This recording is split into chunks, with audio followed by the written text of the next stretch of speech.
Halo semuanya, salam damai Kristus bagi kita semua. Kali ini saya ingin menanggapi salah satu video dari Kainama dengan Donditan, para pendusta yang sering sekali membahas tentang Alkitab, tentang Yesus Kristus, tentang iman Kristen. Nampaknya saya rasa bahwa Al-Quran, hadis, dan buku-buku Islam sekarang sudah tidak laku. Tidak ada konten yang menarik dari Al-Quran dan hadis, tidak ada isi yang menarik. Itu sebabnya orang-orang seperti para mualaf ini lebih senang membahas Alkitab tentang Yesus Kristus, lebih senang membahas iman Kristen. Karena memang itulah iman Kristen.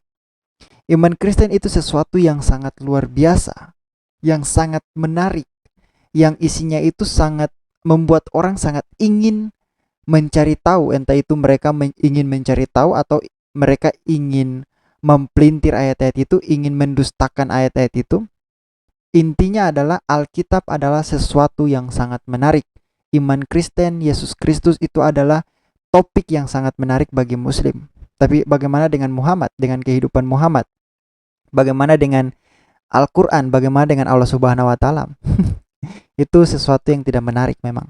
Makanya saudara-saudara kita yang Muslim di channel mereka itu lebih banyak membahas tentang Alkitab. Bahkan di channel Kristen, kalau berdiskusi saja, mereka sudah tidak mau lagi berkomentar tentang Al-Quran. Karena bagi mereka, sesuatu yang tidak menarik. Lebih menarik membahas Alkitab daripada membahas Al-Quran. Itu adalah kenyataan. Nah sekarang Kainama pun dengan Donditan pun demikian. Dalam video mereka membahas tentang Yesus Kristus. Membahas tentang Alkitab. Wow, luar biasa kan? Kita sebagai orang Kristen harus bangga. Mereka membahas tentang Yesus Kristus dan Alkitab, walaupun mereka dalam pembahasan itu bukan membahasnya secara jujur tetapi menipu, tetapi melakukan pemfitnahan terhadap ayat-ayat Alkitab, yaitu kita harus luruskan. Tapi kita harus bangga bahwa Alkitab kita itu sangat menarik bagi mereka. Dan sekarang Kainama dengan Donditan membahas tentang Alkitab. Salah satu Alkitab, salah satu kitab suci, Injil, yang dia baca dan dia mempelintir ayat-ayatnya. Dan bahkan kalau saudara perhatikan cara dia membaca dan menerangkan ayat ini sudah termasuk ke dalam penistaan sebenarnya. Kalau kita menggunakan hukum penistaan, karena dia menafsirkan kitab suci, dia mempelintir ayatnya, dia mengubah apa yang diceritakan di dalam Alkitab. Mari kita simak videonya secara bersama-sama. Matius pasal 26 ayat 59 sampai 68. Saya baca cepat saja. Ya. Oh, sudah ada, alhamdulillah. Oh iya dong. Emang Iya cepat dong. ini. Apa sih enggak buat Imam-imam kepala malah seluruh mahkamah agama. Jadi imam-imam kepala ini orang-orang yang terakreditasi teologinya, Ustaz. Saya kan banyak yang ngomong meragukan akreditasi saya. Saya ini jadi pil pahit buat saudara kita Kristen dan Katolik. Semenjak saya tampil bicara kesaksian, saya nggak pernah menyerang dan menghina. Saya hanya bersaksi. Sebentar, dia mengatakan bahwa dia tidak menyerang dan menghina. Lalu bagaimana dengan perkataan-perkataan dia yang mengatakan bahwa Yesus bukan Tuhan? Yang mengatakan bahwa Yesus adalah hasil dari persetubuhan antara Roh Kudus dengan Maria. Bukankah itu pemfitnahan? Bukankah itu menyerang iman Kristen? Jadi bagaimana bisa dia di satu lidah mengatakan dia tidak menyerang iman Kristen, tetapi dia dengan lidah yang lain mengatakan hal yang tidak pernah diimani dalam kekristenan? Kita tahu Muslim selalu begitu. Berbicara dengan lidah bercabang. Itulah Muslim. Dan kalau mau menjadi Muslim yang sejati, saya rasa Kainama sudah menjadi Muslim yang sejati. Kita lanjut lagi. Gitu. Memaparkan kesaksian yang testimonial ilmiah. Iya. Tapi saya jadi pil pahit. Bukan channel pil pahit, bukan. Oh iya. Saya jadi pil pahit buat mereka nih. Kainama ngomong melulu nih. Akreditasinya aja dipertanyakan. Nah ini orang-orang yang akreditasinya sudah tidak perlu dipertanyakan. Orang-orang hebat. Para rabuni, para rabai, imam-imam kepala malah seluruh mahkamah agama mencari kesaksian palsu terhadap Yesus supaya ia dapat dihukum mati. Saya berpikir begini, Ustaz, kalau saya mengemukakan pada saat itu sebagai seorang yang Kristen, mengemukakan kesaksian-kesaksian tentang Yesus yang palsu, apalagi saya bersaksi bahwa Yesus dihukum mati, apa bedanya saya sama dia? Ya. Sebentar, sebelum lanjut, Kainama mencampur adukan antara apa yang dilakukan pada kesaksian Alkitab dalam kitab Matius 26 dengan mencampur adukan apa yang menjadi kesaksian bagi orang Kristen. Karena begini, orang-orang Yahudi ahli Taurat yang dikisahkan di dalam Matius 26 itu mencari kesaksian palsu untuk menghukum Yesus Kristus. Sedangkan apa yang diyakini oleh orang-orang Kristen bahwa Yesus Kristus mati dan bangkit pada hari yang ketiga. Jangan lupa bahwa dia bangkit ya, karena saudara-saudara kita yang muslim ini kan biasa membaca kitab suci, membaca kitab suci itu dengan otak separuh. Jadi mereka membaca hanya sampai kepada Yesus mati, tetapi mereka tidak mau membaca Yesus bangkit pada hari yang ketiga. Nah, keyakinan orang Kristen bahwa Yesus mati dan bangkit pada hari ketiga bukan hanya keyakinan dalam hal teologis, tetapi juga keyakinan dalam hal historisitasnya. Dan itu terbukti. Kita bisa membuktikan tanpa membaca Alkitab. Kita punya bukti sekunder. Kita mempunyai bukti-bukti sejarah tentang penyaliban, kematian, dan kebangkitan Yesus Kristus. Tapi Kainama mencampur adukan antara kedua hal itu. Jadi sebenarnya Kainama sedang melakukan pembohongan publik. Oke, mari kita lanjut lagi. Tetapi mereka tidak memperolehnya. Walaupun tampil banyak saksi dusta, tetapi akhirnya tampillah dua orang yang mengatakan, orang ini berkata, aku dapat merubuhkan bait Allah dan membangunnya kembali dalam 3 hari. Lalu imam besar itu berdiri dan berkata kepadanya, 62, tidakkah engkau, ini imam besar berkata kepada Yesus, tidakkah engkau memberi jawab atas tuduhan-tuduhan saksi-saksi ini terhadap engkau? Tetapi Yesus tetap diam. Lalu kata imam besar itu kepadanya, demi Allah yang hidup, katakanlah kepada kami, apakah engkau Mesias, anak Allah atau tidak? Yesus diminta untuk bersaksi, menyatakan statement, mengeluarkan statement bahwa dia adalah Mesias dan dia anak Allah. Dan ini adalah kesaksian yang sebagai fitnah oleh orang-orang yang akreditasinya luar biasa tinggi kalau soal Torah, soal kitab suci, memaksa Yesus untuk mengeluarkan statement. Apa itu statementnya? Statementnya adalah bahwa Yesus adalah Mesias dan anak Allah. Jawab Yesus, engkau telah mengatakannya. Jadi yang mengatakan Yesus dan anak adalah Mesias dan anak Allah adalah orang yang mau memfitnah Yesus. Orang-orang yang ingin Yesus mengeluarkan saksi dusta. Saya nggak mau. Jawab Yesus, engkau telah mengatakannya, akan tetapi aku berkata kepadamu, mulai sekarang kamu akan melihat Anak Manusia duduk di sebelah kanan yang Maha Kuasa dan datang di atas awan-awan di langit. Maka imam besar itu mengoyakkan pakaiannya dan berkata, ia menghujat Allah. Untuk apa kita perlu saksi lagi? Sekarang telah kamu dengar hujatnya. Apabila ada orang yang mengatakan, aku bersaksi bahwa Yesus adalah anak Allah. Apa bedanya kamu dengan orang-orang yang memfitnah Yesus? Nah, sekarang saudara-saudara perhatikan. Dalam pembacaan itu yang dia baca tadi, itu sudah jelas-jelas Yesus mengatakan bahwa dirinya adalah anak Allah. Dengan memberikan jawaban pada imam besar yang bertanya kepadanya bahwa, apakah engkau Mesias, anak Allah? Apa yang dikatakan oleh Yesus? Yang dikatakan oleh Yesus adalah engkau sendiri yang mengatakannya. Apakah dengan kalimat demikian Yesus menolaknya dan menyatakan bahwa dia bukan anak Allah? Tidak, Yesus menerima itu. Yesus menerima perkataan dari imam besar itu. Jadi itu bukan sesuatu fitnahan, itu bukan sesuatu dusta. Jadi kalau misalnya Kainama membaca itu lalu menyimpulkan bahwa Yesus tidak pernah mengakui dirinya sebagai anak Allah, di mana otak Kainama dengan otak Donditan, padahal itu sudah sangat jelas Yesus mengakui dirinya sebagai anak Allah dan sebagai Mesias. Tidak ada penolakan. Jadi Kainama ini memang betul-betul pendusta. Mari kita lanjut lagi. Bilang dia telah menghujat Allah.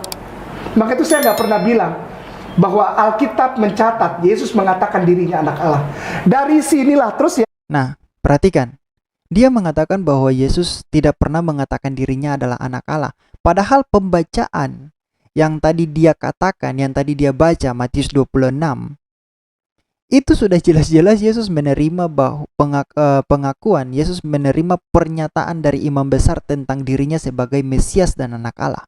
Tapi Kainama tidak tahu dengan otak seperti apa dia bisa menyimpulkan bahwa Yesus itu tidak pernah mengakui dirinya sebagai anak Allah. Orang ini memang luar biasa, IQ-nya sangat jongkok ya, dia dengan daun ditan. Mari kita lanjut lagi.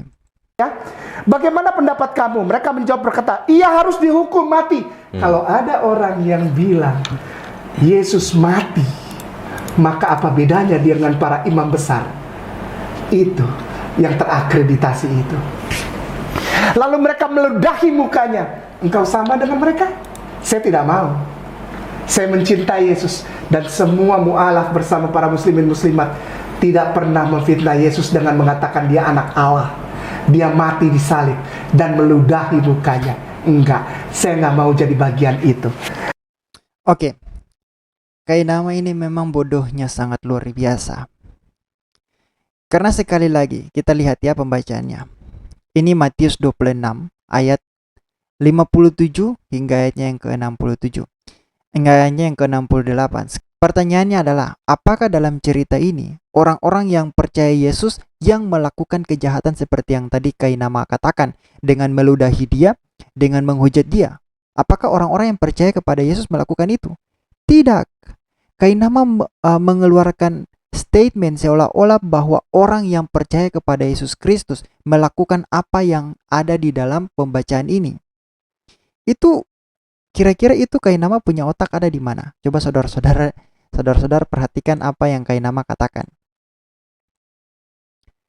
Yang melakukan itu adalah orang-orang yang tidak senang kepada Yesus Kristus, dan Kainama mengatakan bahwa dia dengan para mualaf di situ sangat mencintai Yesus. Kamu membaca kitab suci yang dimana kitab suci itu menyatakan Yesus adalah anak Allah.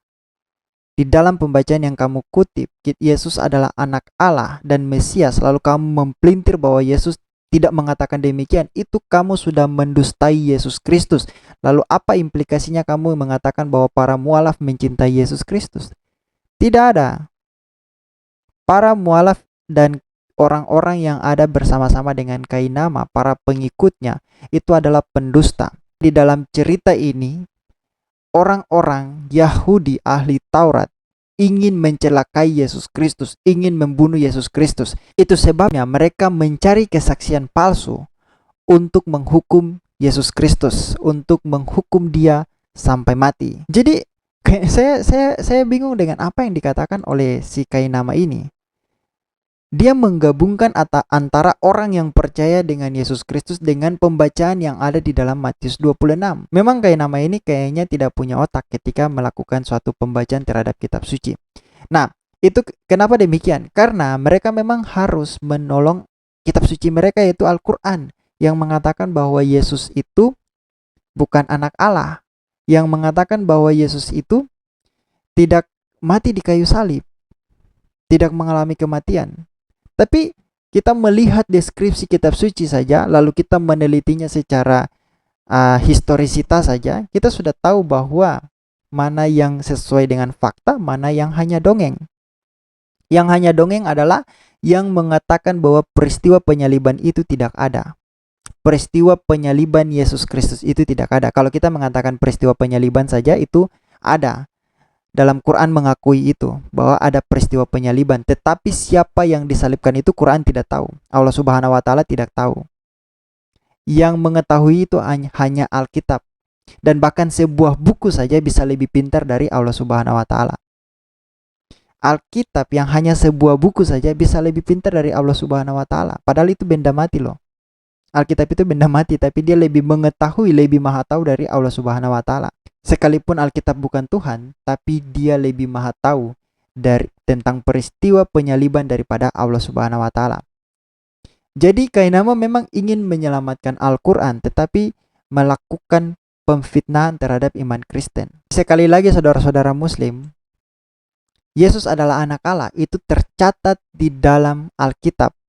Dia adalah Mesias, tercatat di dalam Alkitab. Dia mengalami kematian, penyaliban, dan bangkit pada hari yang ketiga, itu tercatat juga di dalam Alkitab. Matius, Markus, Lukas, Yohanes. Jadi kalau ada kitab yang datang lalu mengatakan bahwa Yesus Kristus tidak disalibkan, Yesus Kristus bukan anak Allah, itu kitab yang memberikan kesaksian palsu terhadap apa yang terjadi sesuai dengan fakta historis. Jadi sekali lagi, Matius 26 ayat 57 hingga ayatnya yang ke-68 bercerita tentang Yesus mengakui dirinya sebagai Mesias dan anak Allah, dan bahkan bukan hanya mengakui dirinya sebagai Mesias dan anak Allah, tetapi mengakui dirinya adalah Allah itu sendiri, dengan terdapat di dalam ayatnya yang ke-64. Matius 26 ayatnya yang ke-64. Jawab Yesus, "Engkau telah mengatakannya." Jadi Yesus tidak menolak bahwa dirinya adalah Mesias dan anak Allah. Selanjutnya dia mengatakan, "Akan tetapi aku berkata kepadamu, mulai sekarang kamu akan melihat Anak Manusia duduk di sebelah kanan yang Maha Kuasa dan datang di atas awan-awan di langit." Saudara-saudara tahu bahwa itu merujuk ke mana? Itu merujuk kepada Daniel 7 ayat yang ke-13, di mana dikatakan bahwa aku terus melihat dalam penglihatan malam itu tampak datang dengan awan-awan dari langit seorang seperti Anak Manusia. Datanglah ia kepada yang lanjut usianya itu, dan ia dibawa ke hadapannya, lalu diberikan kepadanya kekuasaan dan kemuliaan dan kekuasaan sebagai raja. Maka orang-orang dari segala bangsa, suku bangsa, dan bahasa mengabdi kepadanya. Kekuasaannya, kekuasaan Anak Manusia, ialah kekuasaan yang kekal, yang tidak akan lenyap, dan kerajaannya ialah kerajaan yang tidak akan musnah. Jadi kalau kekuasaan dan kerajaan Anak Manusia adalah kerajaan dan kekuasaan yang kekal, maka siapa dia kalau bukan Allah itu sendiri? Jadi sekali lagi dalam satu pembacaan ini, Kainama bukan hanya membuktikan bahwa Yesus adalah anak Allah, tetapi dia juga membuktikan bahwa Yesus adalah Allah itu sendiri. Dan persoalan kematian yang dia tolak dengan mengutip ayat Alkitab itu hanya penolakan yang bodoh, penolakan dari orang-orang idiot. Karena saudara mau membaca kitab suci, Matius sampai Yohanes, Matius, Markus, Lukas, dan Yohanes, keempat Injil itu menyatakan secara tidak ambigu bahwa Yesus mengalami kematian dan tidak lupa bahwa dia telah bangkit pada hari yang ketiga. Nah, pernyataan yang ambigu itu hanya kita dapatkan di dalam Al-Quran. Dimana kalau kita membaca Quran Surah An-Nisa 157, di situ Quran Surah An-Nisa 157 mengatakan bahwa orang-orang Yahudi tidak membunuh Isa Al-Masih. Orang-orang Yahudi tidak membunuh Isa Al-Masih.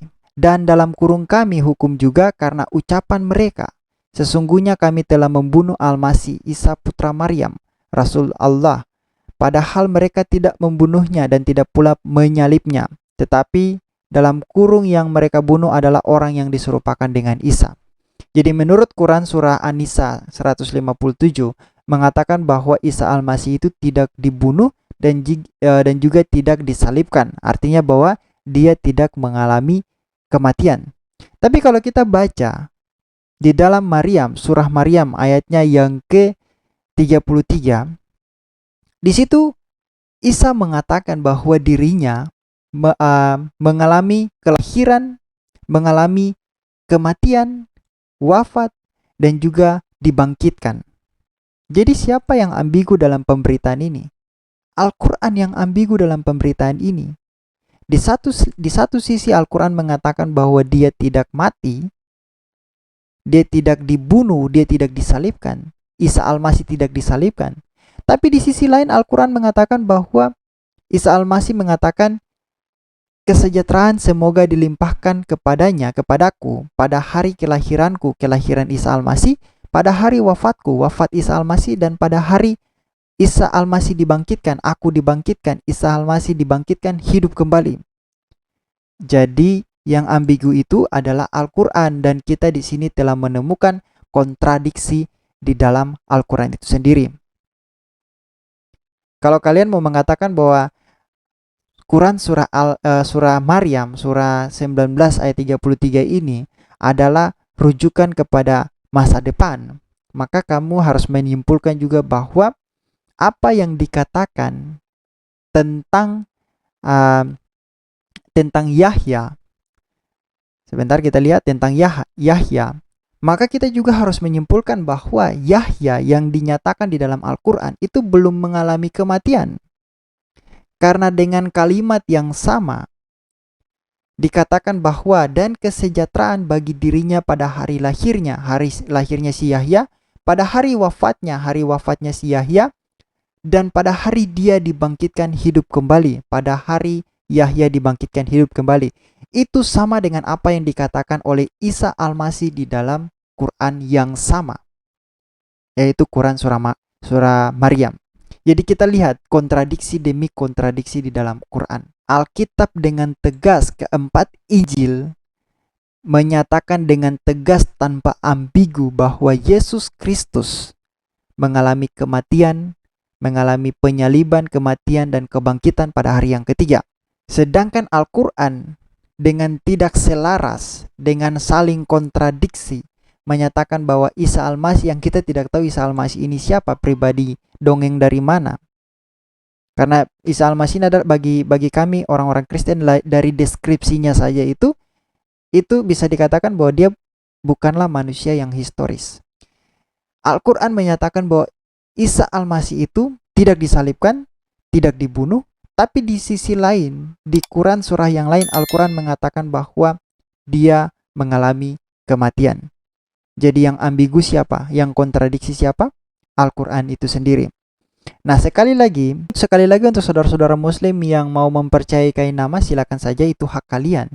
Tetapi untuk mempercayai kebohongannya sebagai sesuatu yang benar, maka saya rasa kalian harus cek kembali otak kalian, supaya kalian jangan ikut-ikutan rendahan seperti si Kainama. Oke, itu saja yang ingin saya sampaikan, dan kita berdoa bersama-sama membawa Kainama. Kita berdoa supaya Tuhan mengampuni dia dengan segala apa yang dia lakukan untuk menghujat Roh Kudus, menghujat Tuhan Yesus Kristus, dan menghujat iman Kristen. Kita berdoa supaya Tuhan mengampuni dia.